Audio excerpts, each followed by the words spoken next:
Good morning students. हम लोगों ने अपना जो टॉपिक है production function and return to a factors में अपना total product, marginal product, average product, इनके बारे में पढ़ लिया। ठीक है, शॉर्ट रन प्रोडक्शन फंक्शन क्या होता है, लॉन्ग रन प्रोडक्शन फंक्शन क्या होता है, ये सब जान लिया। ठीक है, आज हम लोग अपना टॉपिक का बहुत बहुत बहुत इम्पॉर्टेंट टॉपिक जो है वो यूज़ शुरू करने जा रहे हैं, और जो है कि आपका लॉ ऑफ वेरिएबल प्रोपोर्शन। ये जो टॉपिक है ये बहुत ही ज़्यादा इम्पॉर्टेंट है। ठीक है, ये जो टॉपिक है आपका रिटर्न टू अ फैक्टर और लॉ ऑफ वेरिएबल प्रोपोर्शन बहुत इम्पॉर्टेंट टॉपिक है। ठीक है, इस क्वेश्चन से आपके पेपर में 6 नंबर का, 5 नंबर का एक क्वेश्चन ज़रूर आता है। ठीक है, तो ये जो टॉपिक मैं पढ़ाऊँगा इसको बहुत ध्यान से समझिएगा कि लॉ ऑफ वेरिएबल प्रोपोर्शन होता क्या है। ठीक है, जब मैंने कल समझाया था आपको कि एवरेज प्रोडक्ट घट रहा है, मार्जिनल प्रोडक्ट कम हो रहा है, तो क्यों कम हो रहा है, ये इस तरीके से क्यों हो रहा है, ये आप जो है आप इस लॉ में समझ पाएंगे। ठीक है, कि लॉ ऑफ वेरिएबल प्रोपोर्शन होता क्या है। तो शुरू करते हैं कि what is law of variable proportion या रिटर्न टू अ फैक्टर।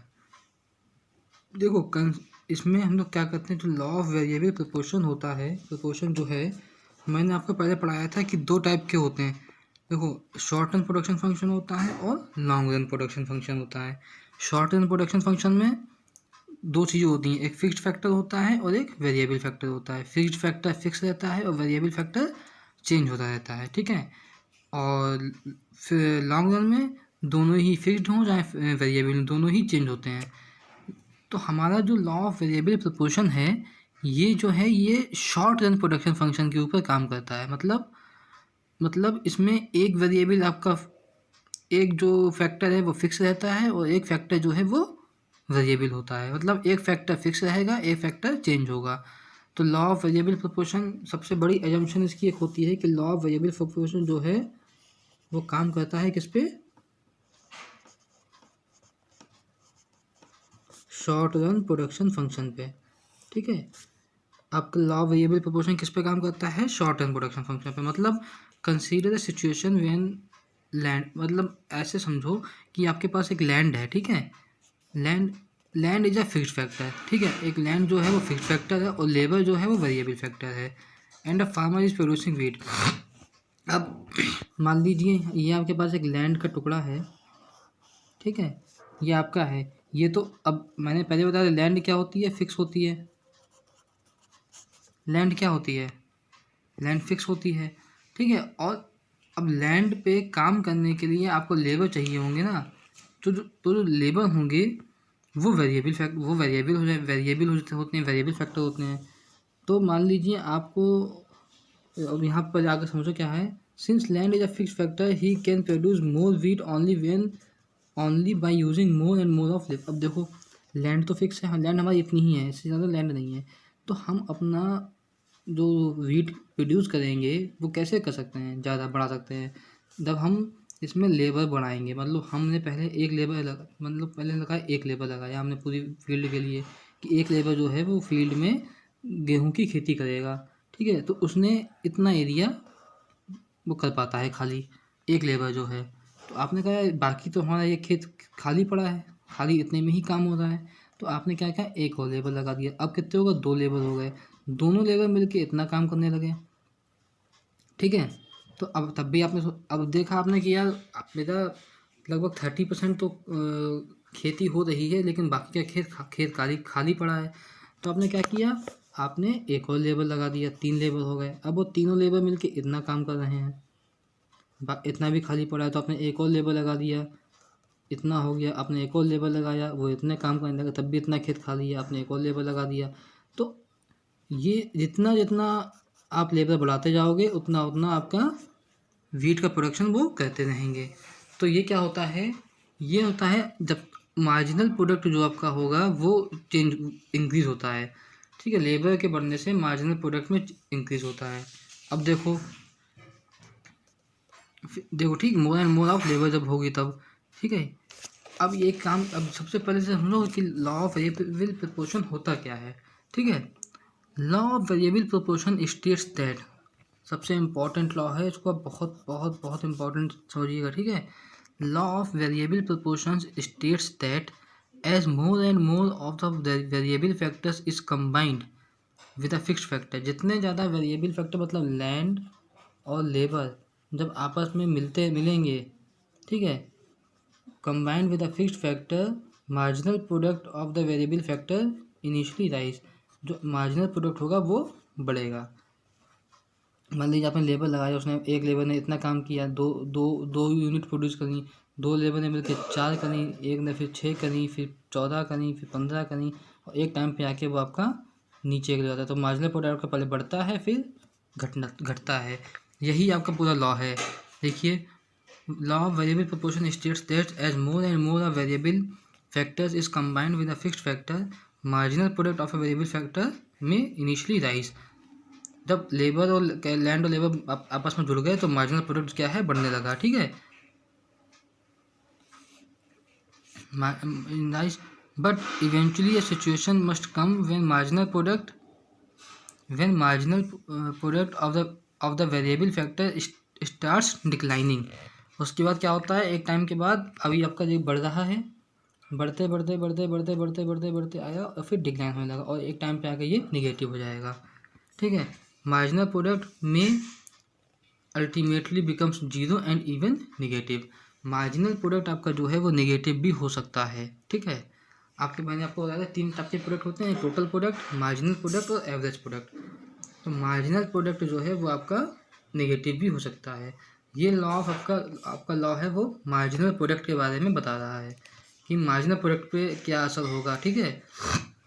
तो law of variable proportion states that as more and more of variable factors is combined with a fixed factor, marginal product of the variable factor may initially rise, but eventually a situation must come when marginal product of a variable factor starts declining, ठीक है। और एक time के बाद वो zero भी हो जाता है और नेगेटिव हो जाता है, ठीक है। तो ये आपका लॉ है, ठीक है। समझ रहे हैं कि मार्जिनल प्रोडक्ट मतलब जब आपका, मतलब मैंने पहले बताया कि ये किस में बात होती है, शॉर्ट रन के बारे में। शॉर्ट रन में क्या होता है, फिक्स्ड और वेरिएबल। तो लॉ वेरिएबल प्रोपोर्शन में 2 फैक्टर्स होते हैं, एक वेरिएबल फैक्टर होता है, एक फिक्स्ड फैक्टर होता है। जब वेरिएबल फैक्टर और फिक्स्ड फैक्टर आपस में जुड़ जाते हैं, मतलब लैंड या और लेबर आपस में जुड़ गए, उससे क्या होता है, आपकी जो मार्जिनल प्रोडक्ट होता है वो बढ़ना शुरू कर देता है। Marginal product of the variable factor में इनिशियली राइज, ठीक है, but eventually situation must come. अब मान लो जैसे मैंने यहाँ बताया आपको कि आपका ये लैंड फिक्स फैक्टर है और ये लेबर है, जो दोनों जुड़ गए आपस में। लैंड पे लेबर ने काम करना शुरू कर दिया, दोनों आपस में कंबाइन हो गए। अब धीमे धीमे आपने लेबर बढ़ाया। अब आपको पता है, अब आपने देखा है कि मुझे इस लैंड पे काम करने के लिए 6 लेबर लगेंगे, ठीक है, वो तभी ये काम पूरा कर सकते हैं। आपने क्या सोचा, चलो 6 है, 6 की जगह मैं एक और लेबर बढ़ा देता हूँ, एक और बढ़ा देता हूँ, 7 कर देता हूँ। अब 7 ज़रूरत तो 6 की ही है, आपने 7 लगा दिए।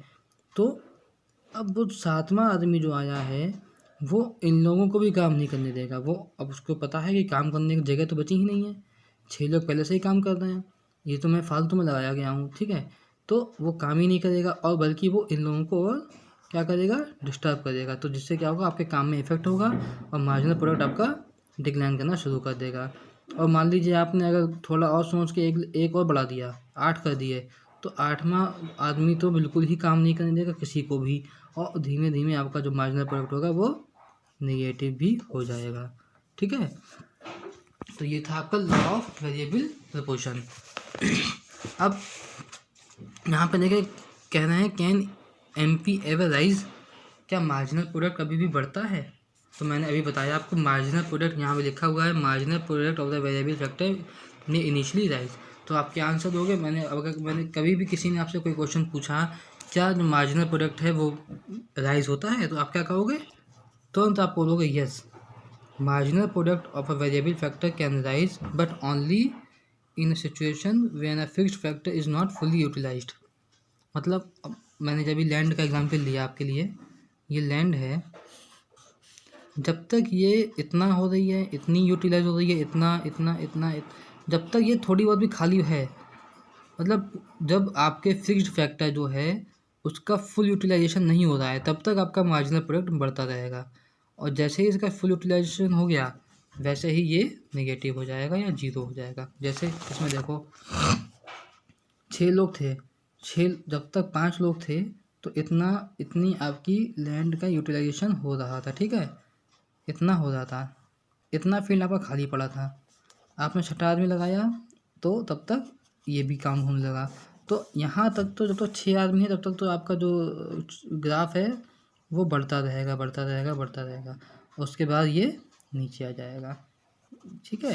तो इसे कहते हैं, हाँ, तो अगर आपसे कोई पूछता है कि कैन एमपी एवर राइजेज, कोई अगर आपसे पूछता है कि क्या एमपी एवर राइजेज, तो आप कहोगे यस, एमपी तब तक राइज करता है, तब तक बढ़ता है जब तक फिक्स्ड फैक्टर का यूटिलाइजेशन पूरी तरीके से नहीं हो जाता है, ठीक है। अब जैसे इसमें ऑप्शन देखो, एग्जाम्पल दिया हुआ है 4 फुल वर्कर्स चाहिए हैं एक खेत में काम करने के लिए। 2 हेक्टेयर का खेत है, उसमें काम करने के लिए सिर्फ 4 वर्कर्स की ज़रूरत पड़ती है, ठीक है। एमपी में increase when initially less than 4 workers are employed. आपको पता है मैक्सिमम 4 वर्कर्स यूज़ हो सकते हैं, ठीक है। आपने जब तक इसमें 3, 2 या 1 इतने वर्कर्स होंगे तब तक तो ये चलता रहेगा, ठीक है। और जैसे ही आपने, तब तक तो आपका मार्जिनल प्रोडक्ट बढ़ेगा। और जैसे ही आपने 4 की जगह 5 एम्प्लॉयज़ या 5 वर्कर्स लगा दिए, ये आपका डिक्रीज होने लगेगा, ठीक है। तो जितनी की ज़रूरत है उतना ही यूज़ हो। तो 4 workers are employed, MP should be maximum when 4 workers are, जब तक मैक्सिमम होगा तब तक 4 वर्कर्स लगे रहेंगे। एंड मस्ट स्टार्ट डिमिनिशिंग, मतलब कम होने लगेगा कब तक, when more than 4 workers are employed. जब तक 4 वर्कर्स चाहिए तब तक तो वो चल रहा है, मतलब तब तक तो वो इंक्रीज़ कर रहा है। और जैसे ही हमें पता है कि मैक्सिमम हम जो हैं वो 5 लोग का ही हमारा काम है, ठीक है। तो जब तक आप 5 लोग लगे हैं तो उस काम में, तब तक तो वो काम स्मूथली चलेगा, आपका मार्जिनल प्रोडक्ट बढ़ेगा। और जैसे ही आपने 5 की जगह छठा आदमी लगाया, वो काम को नहीं होने देगा, वो आपका डिमिनिशिंग करने लगेगा, ठीक है। तो and must start diminishing when more than 4 workers are employed, ठीक है। तो can MP ever rise, yes MP can rise जब तक आपका फिक्स फैक्टर का फुल यूटिलाइजेशन नहीं होता है तब तक, ठीक है। अब देखिए जैसे इसका टेबुलर प्रेजेंटेशन क्या होता है, tabular and diagrammatic presentation of law.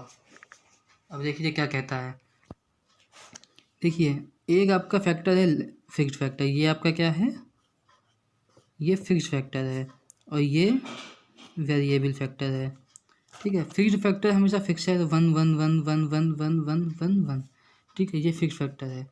Labour क्या है, देखो लैंड क्या था आपका, फिक्स था, लेबर था वेरिएबल फैक्टर, ये चेंज हो रहा है हर बार, एक एक लेबर आपका बढ़ता जा रहा है, ठीक है। तो जब आप एक लेबर यूज़ कर रहे थे तो कितनी यूनिट प्रोडक्ट, टोटल प्रोडक्ट आपका कितना यूनिट हो रहा था, 2 यूनिट बनता था, ठीक है। आपने सोचा यार कम बन रहा है, लाओ अच्छा एक लेबर लगा देता हूँ, तो मेरा जो टोटल प्रोडक्ट है वो थोड़ा इंक्रीज़ हो जाएगा। तो आपने एक लेबर और लगा दिया, अब कितने लेबर हो गए आपके पास, 2 लेबर मिलके काम, पहले एक लेबर कर रहा था 2 यूनिट बनाता था, तो दूसरा लेबर आया, उसने पहले वाले लेबर के साथ मिलके कितने टोटल कितने यूनिट बनाए, 5 यूनिट बनाए, ठीक है। तो मैंने कल आपको फॉर्मूला बताया था, marginal product is equal to total product n minus total product n minus 1 बताया था। तो टोटल प्रोडक्ट n कितना है, 5। दूसरा जो लेबर आया है उसने पहले के साथ मिलके कितना यूनिट बनाया, 5 यूनिट्स, माइनस पहला वाला कितना बना रहा था अकेला, 2 यूनिट। तो दूसरे वाले का खुद का योगदान कितना हुआ, 3 यूनिट। फार्म 5 में से 2 गया, 3 बचा, तो दूसरे वाले का मार्जिनल प्रोडक्ट कितना आया, 3 यूनिट, ठीक है। तो मार्जिनल प्रोडक्ट निकालने का ये फॉर्मूला है, ठीक है। ऐसे ही देखो, अब आपने सोचा है थोड़ा मैं और अपना टोटल प्रोडक्ट को और थोड़ा बढ़ाता हूँ, तो आपने 2 की जगह 3 लेबल लगा दिए, तीसरा लेबल आ गया। अब पहला लेबल बनाना था 2, दूसरे ने पहले के साथ मिलके बनाए 5। अब तीसरा जो लेबल आया उसने क्या किया, उसने थोड़ा-सा आपका टोटल प्रोडक्ट में और इंक्रीज़ कर दिया। अब आपकी टोटल प्रोडक्ट बन रही है 9 यूनिट्स, ठीक है? 9 यूनिट्स बन रही है, तो फ़ॉर्मूला वही TPN मतलब 9 माइनस TPN माइनस 1 मतलब 5। नीचे वाले में से ऊपर वाले को माइनस कर दो, तो 9 में से 5 गया, कितना बचा 4। तो आपका मार्जिनल प्रोडक्ट कितना आया 4। आपने एक लेवल और बढ़ा ली। आपका लैंड तो फिक्स है, लैंड का एरिया उतना ही है, आप लेबर उसमें बढ़ाते जा रहे हो। मान लो ये लैंड है, लैंड का एरिया तो चेंज नहीं हो रहा है ना, लैंड तो ये फिक्स है, ये तो पूरा फिक्स है। इसमें मैक्सिमम मान लो 5 ही हो सकते हैं लेबर यूज़, आप बढ़ाते जा रहे हो, 5 हो गए, 6 हो गए, 7 हो गए, तो वो अब आगे देखना क्या होता है। अब चौथा लेबर आ गया, उसने थोड़ा सा और इंक्रीज कर दिया आपका टोटल प्रोडक्ट। माइनस कर दोगे, 12 माइनस 9, मार्जिनल प्रोडक्ट कितना आ गया 3। ठीक है, आपने एक लेबर और बढ़ाया, क्योंकि अभी तक आपका जो लैंड थी वो पूरी तरीके से कल्टीवेट नहीं हो पा रही थी। तो आपने कहा यार ज़्यादा लेबर लगाऊंगा तो जल्दी काम हो जाएगा, आपने एक लेबर और लगाया। अब क्या हुआ, अब यहाँ पे देखिए, यहाँ पे आपने 2 से हो गया 5, 5 से 9, 9 से 12, यहाँ तो आपका बढ़ रहा था। अब क्या हुआ, यहाँ पे देखिए, बढ़ा तो है लेकिन हल्की स्पीड से। यहाँ पे 3 यूनिट्स बढ़े थे, ठीक है, यहाँ पे आपके 4 यूनिट्स बढ़े थे, यहाँ पे 2। अब यहाँ पे फिर आपका क्या हो गया, 2 यूनिट्स बढ़े, सिर्फ 2 यूनिट्स बढ़ रहे हैं। क्यों? क्योंकि जब तक 4 लेबर्स काम कर रहे थे तब तक वो सही से कर रहे थे, 5 में आ गया, उसने काम तो किया, आपके टोटल प्रोडक्ट में इंक्रीज तो किया, लेकिन डिमिनिशिंग मैनर में, मतलब हल्का सा ही इंक्रीज हुआ है, बहुत कम।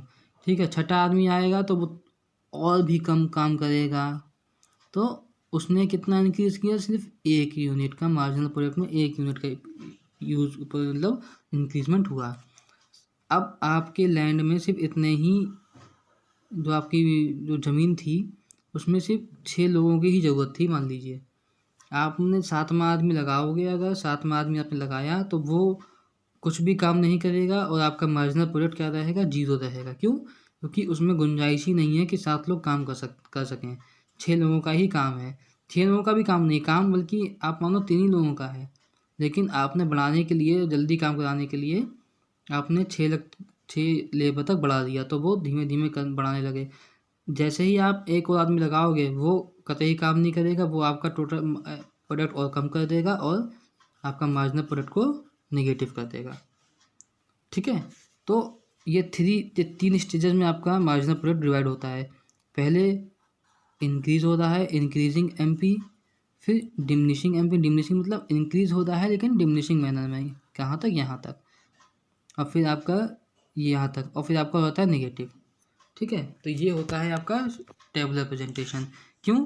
क्योंकि आपके लेबर में चेंज हो रहा है, लेबर आपका बढ़ता है तो टोटल प्रोडक्ट बढ़ता है, टोटल प्रोडक्ट बढ़ता है तो उससे मार्जिनल प्रोडक्ट में क्या चेंज आता है, ये आपका कह रहा है, वेरिएबल प्रोपोर्शन बताता है कि मार्जिनल प्रोडक्ट में क्या चेंज हो रहा है। मार्जिनल प्रोडक्ट आपका नेगेटिव भी हो सकता है। कोई आपसे अगर पूछे कि क्या मार्जिनल प्रोडक्ट नेगेटिव होता है, तो आप कहोगे yes, marginal product can be negative. ठीक है, और 3 स्टेजेस कौन कौन सी हुई, इंक्रीजिंग एमपी, ठीक है, डिमिनिशिंग एमपी और negative MP. Increasing marginal product, diminishing marginal product, diminishing का मतलब बढ़ रहा है लेकिन डिमिनिशिंग मैनर में, मतलब धीमे बढ़ रहा है। पहले मान लीजिए आपकी 5 यूनिट्स बढ़ती थी एक साथ, अब वो बढ़ रही हैं लेकिन 4 यूनिट्स, 3 यूनिट्स, 2 यूनिट्स, 1 यूनिट, और लास्ट में आके 0 हो जाती है। अभी तक आपकी बढ़ रही थी 5, 5, 5, अब वो हो गई 4, 3, 2, 1, इस सबसे बढ़ने लगी। ठीक है, तो डिमिनिशिंग मैनर और फिर नेगेटिव हो जाती है। इसका डायग्रामेटिक प्रेजेंटेशन देख लो एक बार कैसे होता है, बहुत इंपॉर्टेंट डायग्राम है ये, आपके क्वेश्चन बुक पेपर में पूछा भी जाता है। ठीक है, देखिए टोटल प्रोडक्ट में पहले टोटल प्रोडक्ट का डायग्राम देखो, स्टेज 1, स्टेज 2, स्टेज 3। तो इंक्रीजिंग रिटर्न में मतलब पहले आपका यहाँ से बढ़ना शुरू हुआ, आपका टोटल प्रोडक्ट बढ़ रहा है। ठीक है, आपने 1 लेवल लगाया, 2 लेवल लगाया, 3 लेवल लगाया, यहाँ तक आपका बढ़ा। अब ये दूसरी स्टेज में क्या हुआ, ये बढ़ेगा तो अब ये ऊपर के लिए, अगर ये इंक्रीजिंग में ही बढ़ता रहता तो यहाँ से और ऊपर निकल जाता, लेकिन ऐसा नहीं हो रहा है। अब ये क्या कर रहा है, आपका डिमिनिशिंग मैनर में बढ़ रहा है, तो ये हल्का सा बेंड होना शुरू हो जाएगा और 15, 15, 14, 13 ऐसे करके थोड़ा सा डिमिनिशिंग मैनर में नीचे के लिए बढ़ेगा और एक टाइम पे आके टोटल प्रोडक्ट आपका और नीचे बढ़ जाएगा, मतलब डिक्लाइन करने लगेगा, नीचे के लिए आ जाएगा। ऊपर बढ़ते बढ़ते पहले ऊपर बढ़ेगा इंक्रीजिंग मैनर में, फिर डिमिनिशिंग मैनर में हल्का सा बेंड होके नीचे आएगा और फिर नीचे बढ़ जाएगा। ठीक है, ऐसे ही आपका मार्जिनल, ये आपका था टोटल प्रोडक्ट के ऊपर क्या इफेक्ट करता है। अब देखो मार्जिनल प्रोडक्ट के ऊपर क्या इफेक्ट हो रहा है, स्टेज 1, स्टेज 2 और स्टेज 3। पहले आपका मार्जिनल प्रोडक्ट बढ़ा, 1 यूनिट, 2 यूनिट, 3 यूनिट, 4 यूनिट, ठीक है, बढ़ा। अब जैसे जैसे आपका टोटल प्रोडक्ट हल्का सा डिमिनिशिंग करना शुरू होता है, आपका मार्जिनल प्रोडक्ट भी कम होना शुरू हो जाता है। मार्जिनल प्रोडक्ट आपका कम होने लगा और एक टाइम पे आके, मैंने क्या कहा था, एक टाइम पे वो आके 0 हो जाता है मार्जिनल प्रोडक्ट। तो आपका एक टाइम पे वो मार्जिनल प्रोडक्ट क्या हो गया, ये हो गया 0 और लास्ट में आके वो नेगेटिव में चला जाता है। मार्जिनल प्रोडक्ट जो होता है MP 0 भी हो सकता है और MP नेगेटिव भी हो सकता है। ठीक है, एवरेज प्रोडक्ट आपका जो है never be negative, average product जो होगा वो कभी नेगेटिव नहीं होता है। ठीक है, मार्जिनल प्रोडक्ट नेगेटिव भी होता है और 0 भी होता है। ठीक है, लेकिन आपका एवरेज प्रोडक्ट कभी नेगेटिव में नहीं जाता है। ठीक है, तो ये आपका था लॉ ऑफ वेरिएबल प्रोपोर्शन का डायग्राम। ठीक है, ये आपका डायग्रामेटिक प्रेजेंटेशन है कि टोटल प्रोडक्ट पे क्या चेंज हो रहा है और मार्जिनल प्रोडक्ट पे क्या चेंज हो रहा है। ठीक है, तो आज का टॉपिक हम लोग इतना ही रखते हैं और बाकी का आगे का टॉपिक हम लोग कल पढ़ेंगे। ठीक है, तो आज आपने क्या पढ़ा, सिर्फ लॉ ऑफ वेरिएबल प्रोपोर्शन क्या होता है। ठीक है, लॉ ऑफ वेरिएबल प्रोपोर्शन क्या होता है, states that more and more of variable factors is combined with a fixed factor. Marginal product of a variable factor may initially rise, but eventually a situation must come when marginal product of a variable factor starts declining. ठीक है, तो ये आपका एक law था, सबसे important law है आपके बुक का, बहुत बहुत बहुत ज़्यादा इम्पोर्टेंट है, इसलिए आपको इसको जो है बहुत अच्छे से समझेंगे। कोई प्रॉब्लम आए, समझने में दिक्कत आए तो मुझसे आप पूछ सकते हैं। ठीक है, तो थैंक यू क्लास, आज का टॉपिक हम लोग इतना ही रखते हैं, बाकी का हम लोग अगले वीडियो में पढ़ेंगे। Thank you.